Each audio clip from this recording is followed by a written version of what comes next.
কুলতলির ঘটনায় এবার রাস্তায় টায়ার জ্বালিয়ে পথ অবরোধ চুঁচুড়ায়। শুক্রবার রাতে কুলতলির এলাকায় চতুর্থ শ্রেণীর এক ছাত্রীকে ধর্ষণ ও খুনের অভিযোগে সকাল থেকে শুরু হয়েছে বিভিন্ন জায়গায় আন্দোলন বিক্ষোভ। এবার সেই ঘটনার জেরে বিক্ষোভ বিজেপি হুগলি সাংগঠনিক জেলার।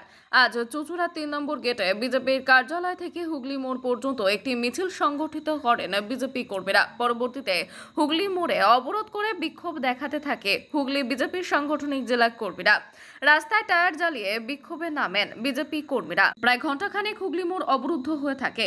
শুরু হয় প্রবল বৃষ্টি, কিন্তু তার মধ্যেও থেমে থাকেনি বিক্ষোভ আন্দোলন। অবশেষে ঘটনাস্থলে হাজির হন চুঁচুড়া থানার বিশাল পুলিশ বাহিনী। পুলিশের বেশ কিছুক্ষণের চেষ্টায় অবশেষে অবরোধ ওঠে। সেখানে উপস্থিত ছিলেন হুগলি জেলার বিজেপির সাধারণ সম্পাদক সুরেশ রাও, যুব সভাপতি রাজীব খোরামের সহ একাধিক নেতৃত্বরা।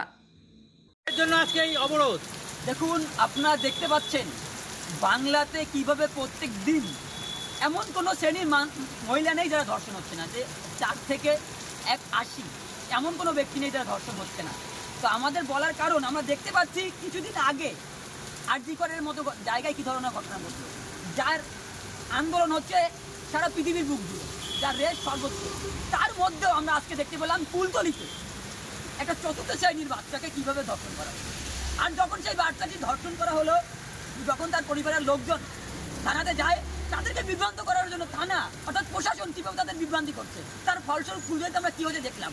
কিন্তু এর আলোড়ন সর্বত্র ছড়িয়ে পড়ছে। তাই আমাদের হুগলির চুঁচুড়া শহরেও সেই আলোড়ন পড়েছে বলেই আজকে আমরা রাস্তায় নেমেছি সাধারণ মানুষের স্বার্থে, যার ফলস্বরূপ আমরা দেখতে পেয়েছেন হুগলি মোড়ে কী অবস্থা পরিণত হয়েছে। আমরা প্রশাসনকে স্পষ্ট বার্তা দিতে চাই, যদি এখান থেকেও তারা তাদের প্রশাসনকে সঠিক রাস্তায় না নিয়ে আসে, তাহলে বাংলার মানুষ কোন দিকে ধাবমান তার পরিণাম কিন্তু প্রত্যেক দিন কোনো না কোনো আন্দোলনের মাধ্যম দিয়ে সাধারণ মানুষ বই প্রকাশ করছে।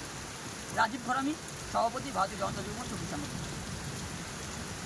কুলতলির ঘটনা আমাদের চোখে আঙুল দিয়ে দেখিয়ে দিচ্ছে সারা রাজ্যে 8 থেকে 80 কোনো মহিলাই সুরক্ষিত নয়। আজকে আমরা পথে নেমেছি শুধু ধর্ষকদের গ্রেপ্তারের দাবিতে, তাদের কঠোর শাস্তির দাবিতে নয়। আমরা পথে নেমেছি মুখ্যমন্ত্রী পদত্যাগের দাবিতে।